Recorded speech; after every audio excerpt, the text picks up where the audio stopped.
Need your daily fix on mixed martial arts? We're going to kind of recap Bellator 155 from UFC 198. Who's who? Kind of a controversial decision. And who's not? I couldn't figure out why, and then it hit me. Well, don't you fret, because Golden State Media Concepts got you covered. Get your daily dose of MMA podcasts. Everything from the UFC, Bellator Fighting Championships, Extreme Cage Fighting, Invicta Fighting Championships, and so much more. Join us as we talk about some of the biggest names in mixed martial arts. We've got you covered here on Golden State Media Concepts MMA Podcast.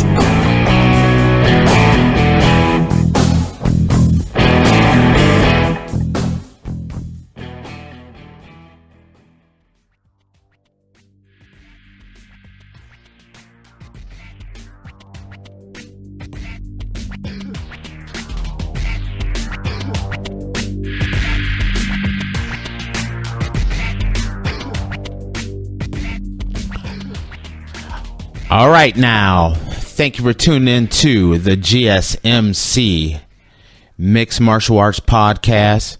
I'm your host, Tate, and I have been out a little while taking care of some personal business, and so I haven't been on the air for a little bit.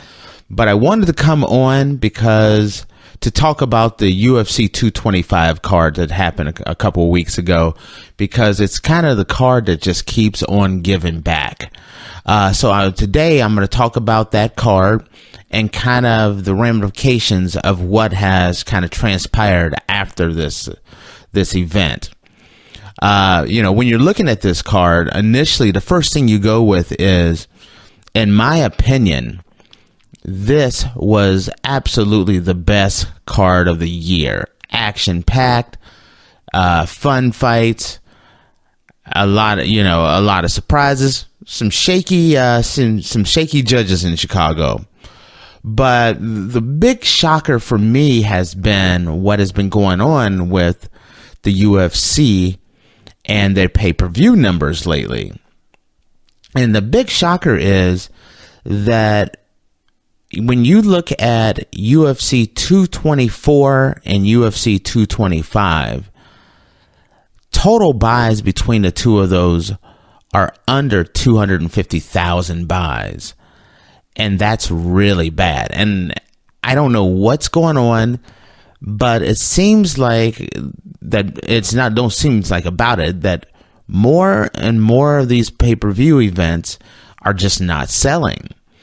And I've heard a number of people talk about this, and one of the big questions that come out is, are there too many UFC events?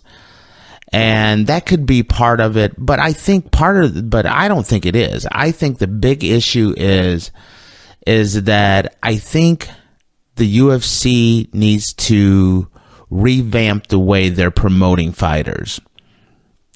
I feel like the last couple years, they put so much effort into bolstering the Conor McGregors, the Ronda Rouseys, the Miesha Tates, and have gone away from promoting the brand and promoting a lot of their younger fighters.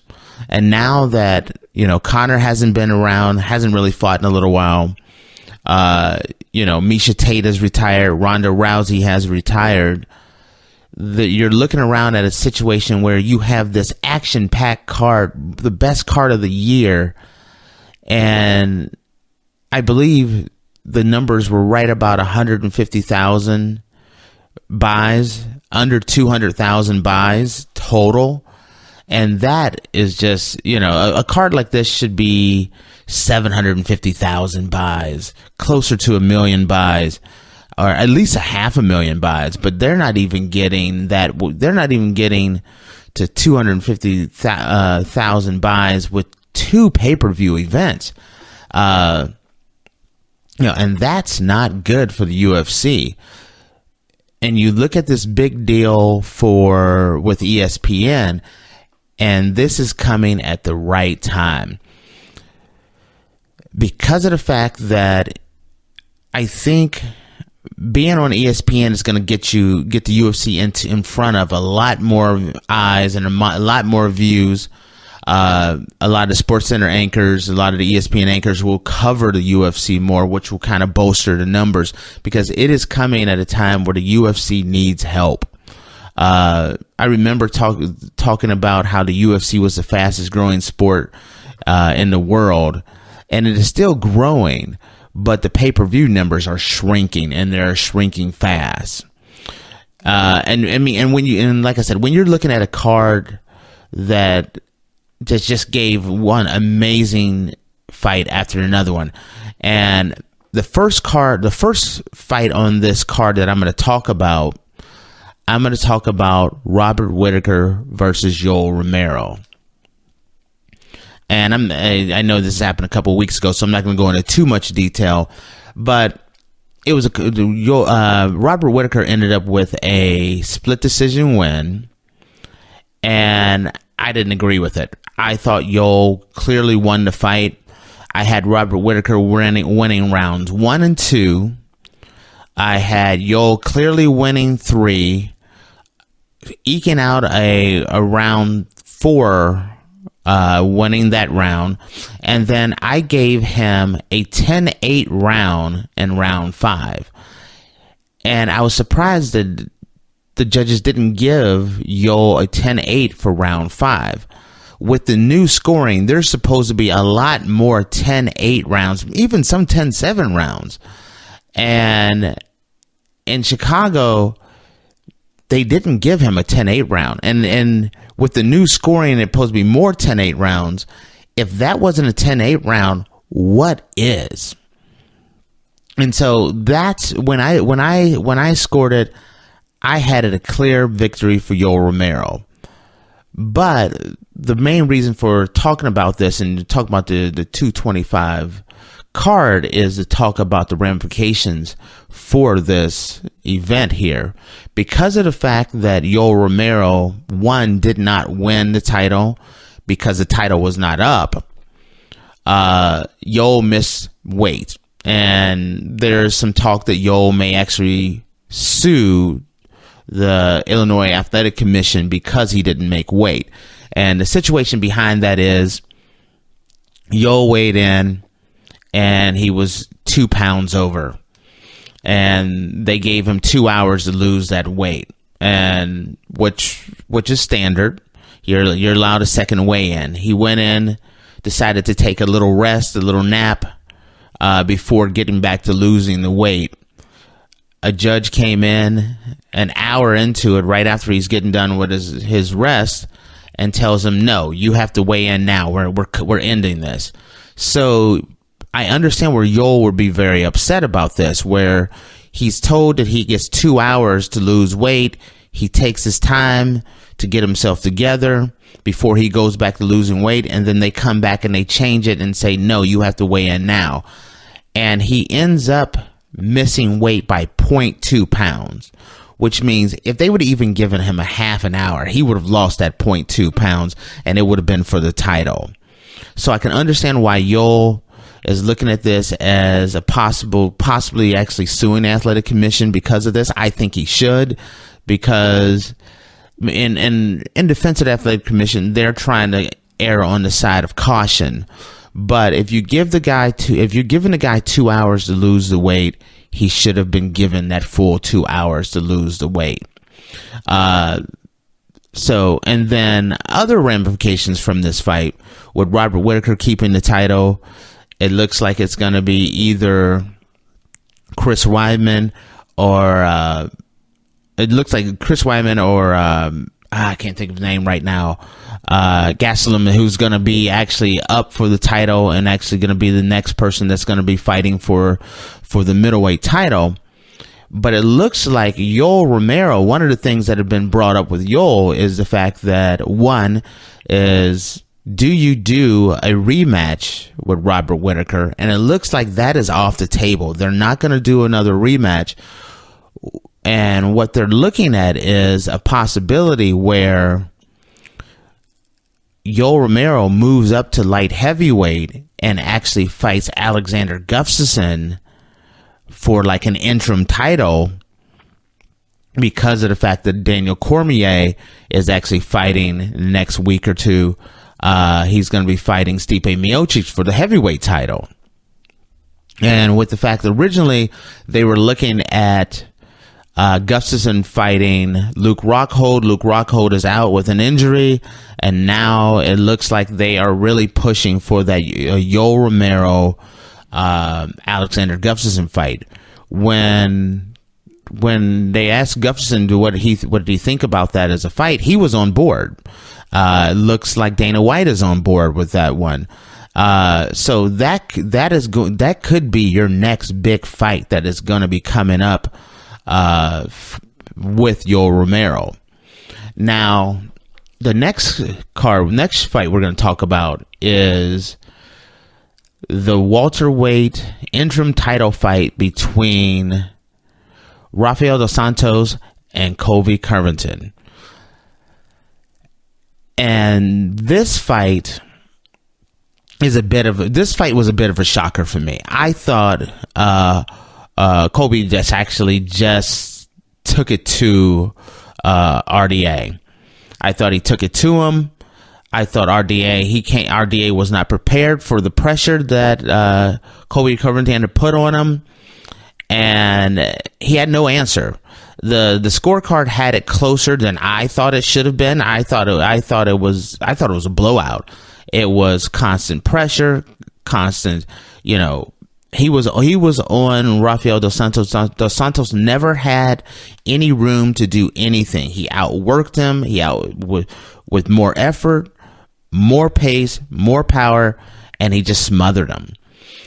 And I would say I'm not the biggest Colby Covington fan, but this is one thing that I think a lot of fighters in the UFC need to take note. He is now the interim welterweight champion. And in my opinion, he's a very good fighter, but he got this opportunity, I think, a lot sooner than he would have normally gotten it because of his mouth, because he can talk a good game. And he also proved he can back it up. Which, if you're going to talk a big game like Conor McGregor or Colby Covington, you have to back it up. And he did just that. He took it to RDA. He smothered him, and he just really took him out.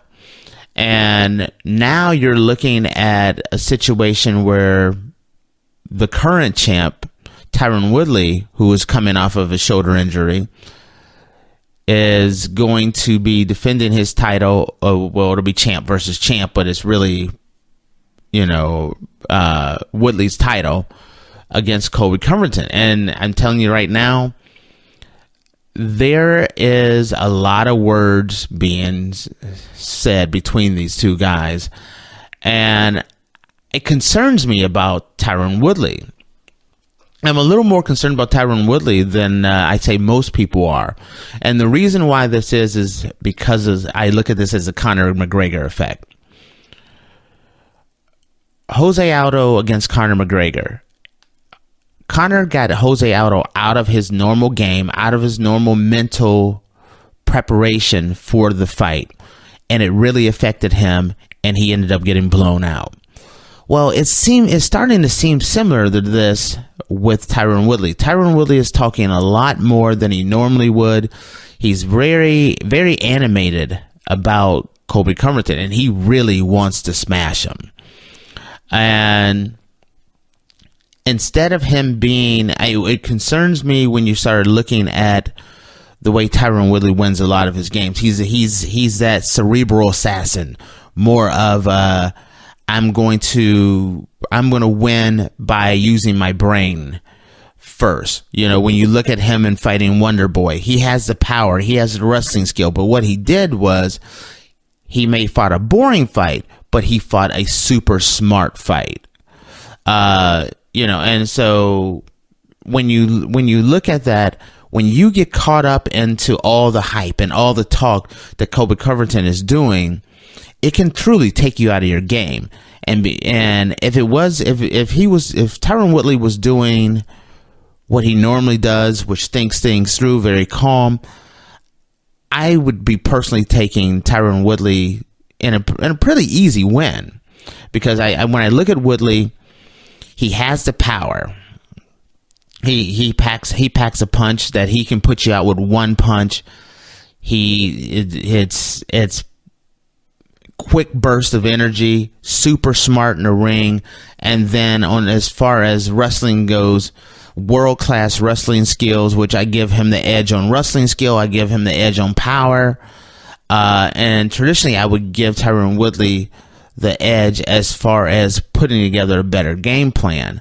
But the way he's acting right now, he could be falling for a trap that Colby Covington is putting out there, because he's getting really caught up into all the things that he is saying. Now, I'm going to move on from here because, like I said, this is going to be a quick episode here. I wanted just to touch base on the UFC 224. I'm going to talk about the fight that surprised me the absolute most. And that fight was Holly Holm versus Megan Anderson. When we come back, we're going to talk about Holly Holm and that Megan Anderson fight. We're also going to talk about CM Punk. And we're going to talk about some more of the fights on this card. Stay tuned, and we will be right back.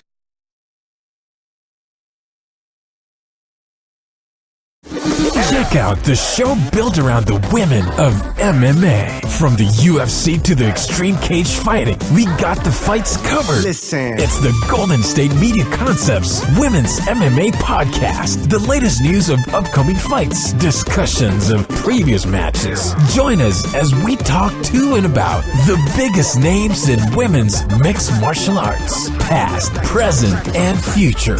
When it's the women's fight game, you know where to listen to. The Golden State Media Concepts Women's MMA Podcast.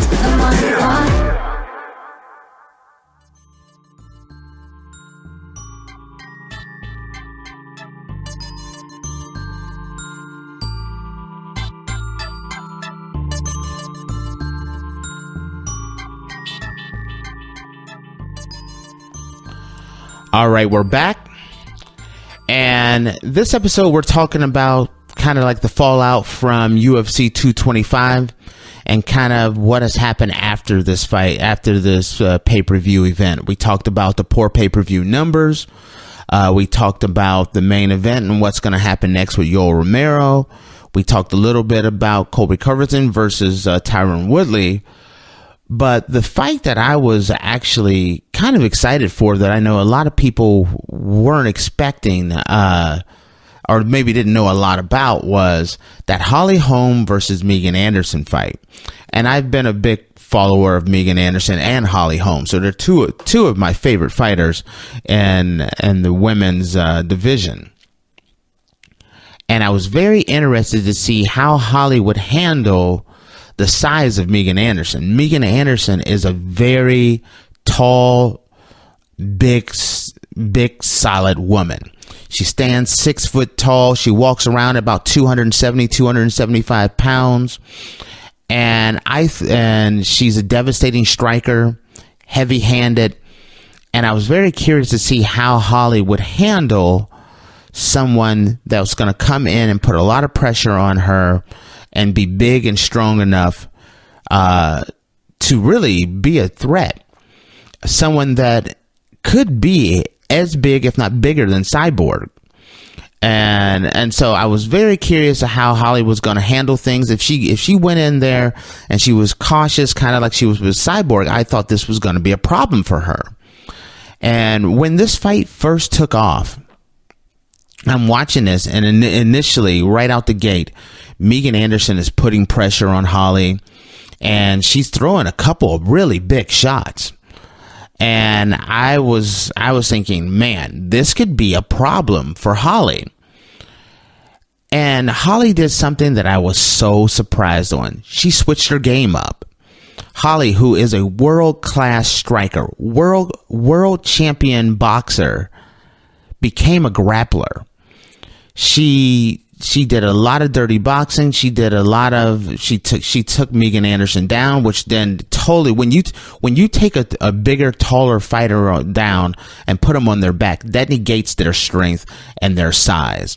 And Holly knew that, and she really put together a perfect game plan to actually take out and make a very dangerous fighter, make it a very easy night for her. With that being said, what's next for Holly Holm? With Holly winning a unanimous decision over Megan Anderson, what does that do for these two fighters? Well, first I'm going to talk about Megan. The big talk was that Megan versus Cyborg was going to be the big fight. And that's the fight I really wanted to see. But I think this loss to Holly was actually a blessing in disguise for Megan. Megan, anyone that's followed Megan, they know she's very big, strong, and powerful. Powerful kicks, powerful strikes. But kind of like Francis Ngannou, Megan got exposed where her weakness has always been on the ground. When she first fought in Invicta, she lost to Cindy Dandois. And kind of the same situation where she kept getting taken down and her size and strength kind of got negated. Same here with Holly Holm. Megan is going to, because of this loss, Megan is forced to go back to the drawing board and work on her ground game, work on her takedown defense. With her being so tall and lanky, she's an easy target for that takedown. And so I'm very curious to see what's her next move on how she plans to get better. After she lost to Cindy Dandois, she actually moved to the U.S. She started training out of Missouri, and really wanted to become a much better fighter and train in the U.S. to become the force that she has become. Now she has to go back and she has to work on her ground game, because if she does not work on her ground game, this will happen again. There's a lot of fighters out there that have seen these two fights that she's lost and know the key to beating Megan is to take her down. Now let's move on to Holly Holm. With this being Holly Holm's, in my opinion, most impressive win of all. I even think it's a more impressive win than even her Ronda Rousey win. But even if we ruled that out and just said it's her most impressive win since the Ronda Rousey knockout, it puts her back in a really good place, where they asked her after the fight, what does she want next? And she says she wants them both. She wants Cyborg and the strawweight title, but she also wants her bantamweight title back. And as I watch things develop, it looks like the next thing that's going to happen is that Holly Holm is going to actually be fighting Amanda Nunes. I think the UFC is going to set up a Holly Holm versus Amanda Nunes fight, which would be a big pay-per-view event, and then the winner of that will end up getting Cyborg. I look at that as the next big move for Holly Holm. I was super impressed with her. She showed a side of her game that she had never shown before, that she has great takedown, ability to take a fighter down, something that she never did with Cyborg, and that she could grind out a gritty win. I think this is going to really help Holly Holm out as far as with her confidence in her ground game as well. This is not going to be the last time you see Holly end up going for a takedown, where when she fought Misa Tate, that was the last place in the world she wanted to be, because she just didn't have the confidence, and it actually cost her. This time it actually turned out that, she's improved upon that. She has it in ring experience now. She's added another aspect to her game that's going to come out, and I think I think if this whole takedown ground game, I think would have really helped her out a lot against Cyborg, and I'm very curious to see how it happens if they fight again. What will happen next? Now, I want to talk about a fight that actually took place, where CM Punk versus Michael Jackson took place, or Mike Jackson. Call him Mike Jackson. Okay. First off, this was the worst fight I've ever seen in all of mixed martial arts, and I'm not just talking about UFC. I'm saying it's the worst fight I've ever seen in Bellator, One Championship, Ryzen, Legacy, Titan FC. There's local shows that I've been to where there were better, more prepared fighters in the ring. This did not look like a UFC event. It didn't even feel like an amateur event. Mike Jackson came in super cocky, and he had all these moves that he was doing, like as he's dancing in the ring, that didn't really, get him a lot of cheers from the fans. So he came in and he was super cocky. He went in and he fought CM Punk, and CM Punk, after 2 years of training MMA, it really seemed like he had just started yesterday. It was, when you look at his striking, when he was throwing punches, they said, and during the fight that he was improving, and that he was trying to get his ground game. CM Punk looked like he had never fought before. There was one point where he tries to put a guillotine in, and there was no reason to even attempt it. He couldn't get it. There was no reason to even attempt this guillotine, and he was just hanging off of Mike Jackson. It was the most. It was just shameful fight I'd ever seen in any mixed martial arts organization, and that includes small local shows. Neither one of these fighters should have been in the ring. Mike Jackson ended up toying with CM Punk. It made it look like, at one point, Mike Jackson was paid to carry CM Punk to the end of the fight. He wasn't paid. It just saying it looked like that. In the end, Dana White was very upset with Mike Jackson because of all the playing that he was doing.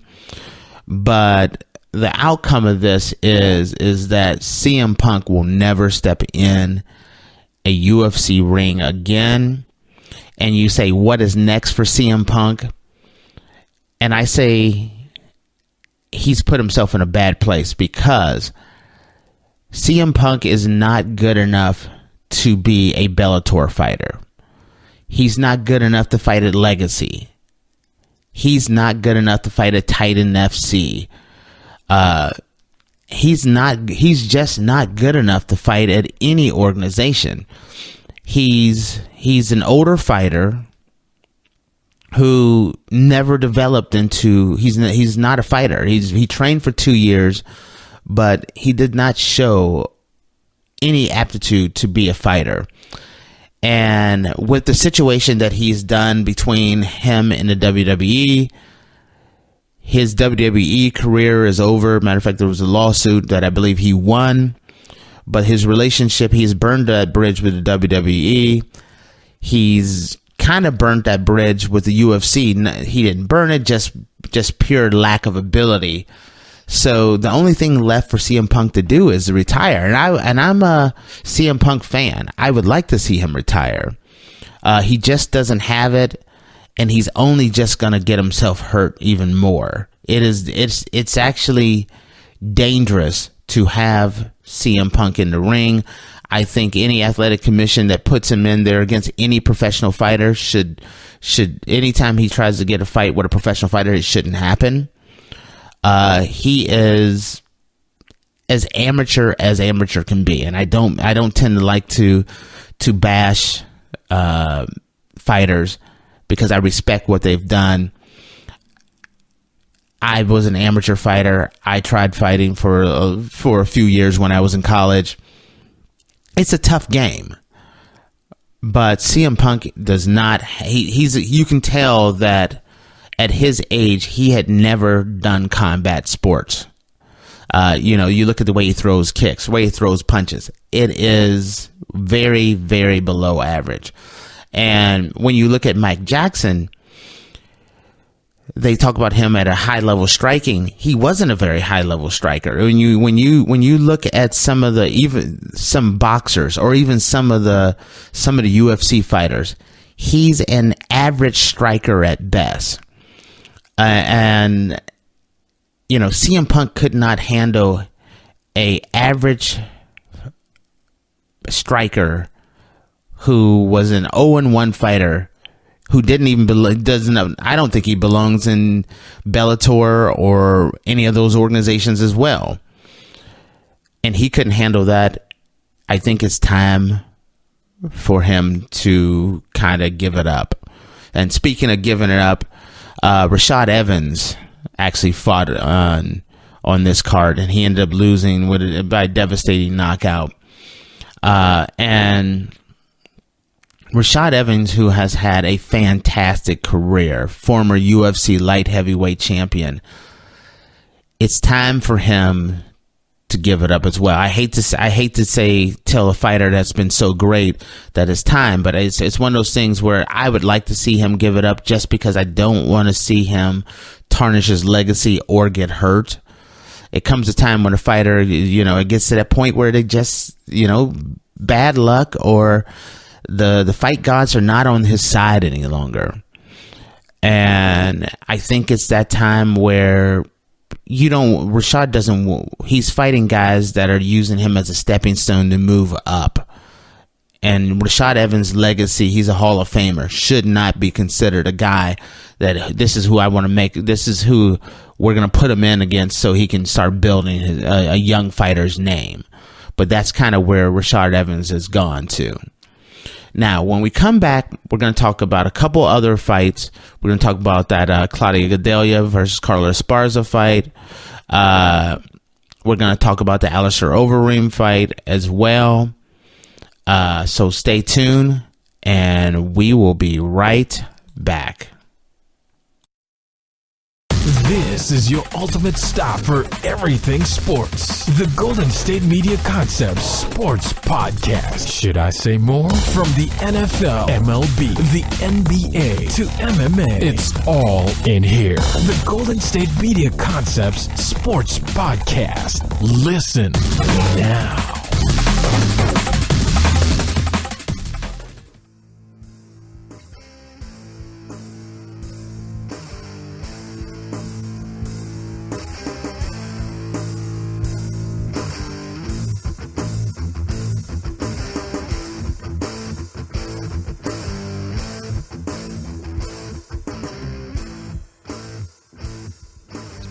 All right, we're back. And we just finished talking about that Megan Anderson Holly Holm fight. And then we also talked about the CM Punk fight as well, and against Mike Jackson. And now we're going to talk about that Alistair Overeem versus Curtis Blades. And I was very curious about this fight. I thought this was a good fight to get Alistair back on track after coming off of a devastating knockout that he received by the hands of Francis Ngannou. I thought this was going to be a fight that would be a challenging fight, but I thought it would be a fight that Alistair could handle. Now, Curtis Blades, who has been on pretty much a tear, coming off of a 4-fight winning streak. Actually, it was 3 fights. I believe it was a 3-fight winning streak. Yeah, it was a 4-fight winning streak with a no contest in there. But so he was coming off a 4-fight winning streak, and after this big third round knockout of Alistair Overeem, making it now 5 straight wins in a row. The only loss that he has is his first UFC bout, where he lost to Francis Ngannou. This guy has come a long way, and I tell you what, the Francis Ngannou loss to Curtis Blades, that I feel like actually changed the fighter that he is today. I think it made him a much stronger fighter. He really filled in a lot of his gaps, and it showed against Alistair. Alistair was trying to put up a really good fight. It was very competitive, but in the end, Alistair was on the ground, and Curtis Blades landed some vicious elbows that really busted up Alistair Overeem and ended up stopping him in the third. With this being said, what's next for these two fighters? With Alistair coming off of two devastating stoppages from Francis Ngannou and now to Curtis Blades, I think Alistair has to take a step back, and the smart thing is to rest up, get his head right, and make a smart decision on where he goes next. I don't think that Alistair needs to jump in the ring right away with a top 5 contender. I think he kind of needs to get his bearings, especially coming off of 2 losses. I think a little safer fight would be the best decision for Alistair, I think. But Curtis, in this situation, you have a situation where Curtis he's on the outside looking in as far as looking at a title shot.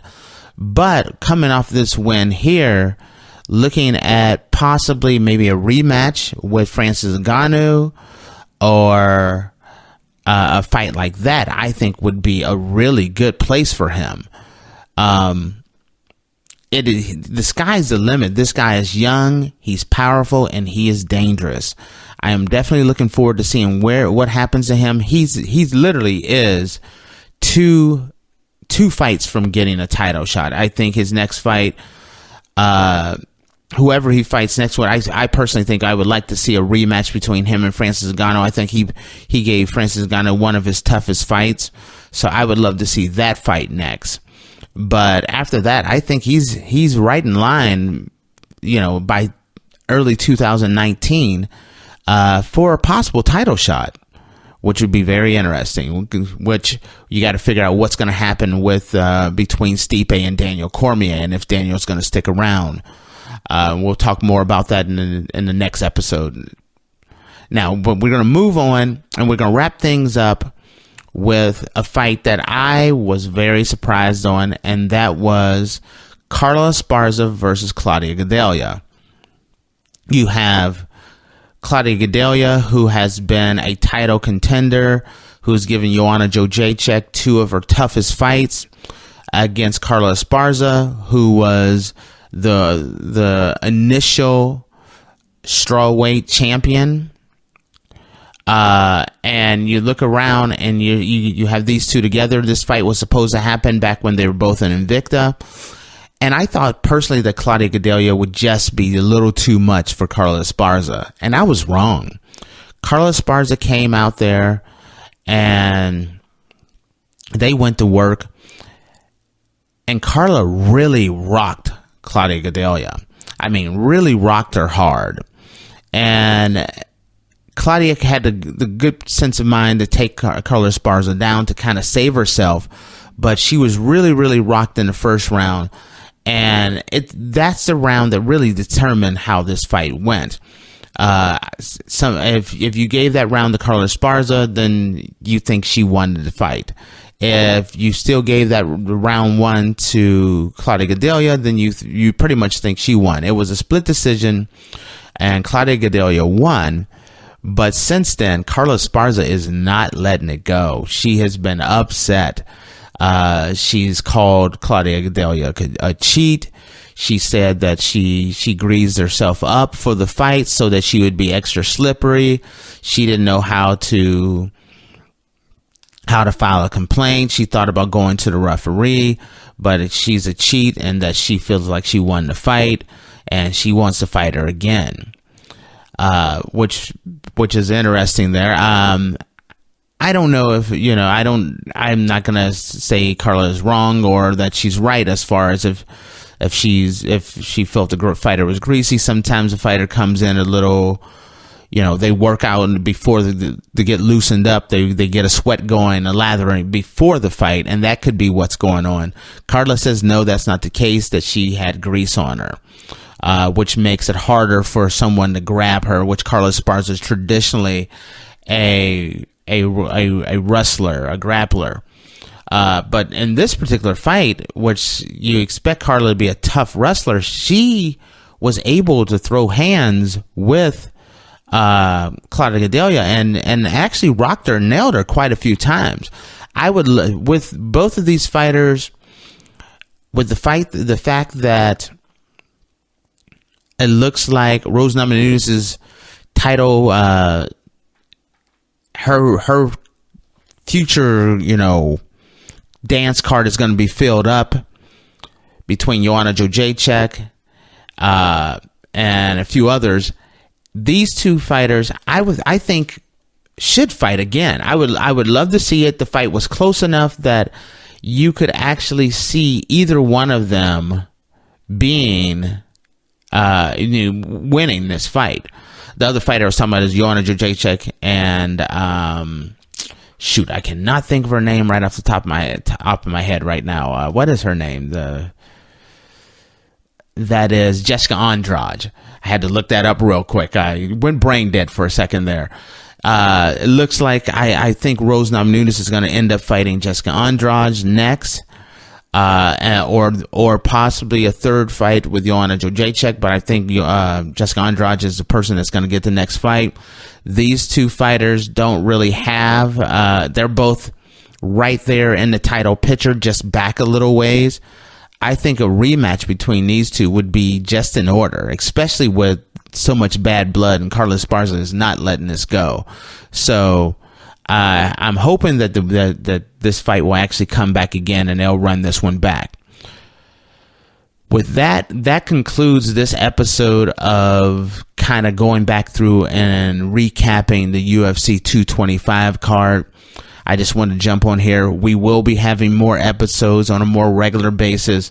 I had some personal things that have been going on, which has had me out of the picture for the last month or so, but we will start coming back on here on a more regular basis. So stay tuned, and we will have a lot more news, notes about the UFC and the MMA world. And for that, to all, have a good night. You've been listening to the Golden State Media Concepts MMA Podcast, part of the Golden State Media Concepts Podcast Network. You can find this show and others like it at www.gsmcpodcast.com. Download our podcast on iTunes, Stitcher, SoundCloud, and Google Play. Just type in GSMC to find all the shows from the Golden State Media Concepts Podcast Network. From movies to music, from sports to entertainment, and even weird news. You can also follow us on Twitter and on Facebook. Thank you, and we hope you have enjoyed today's program.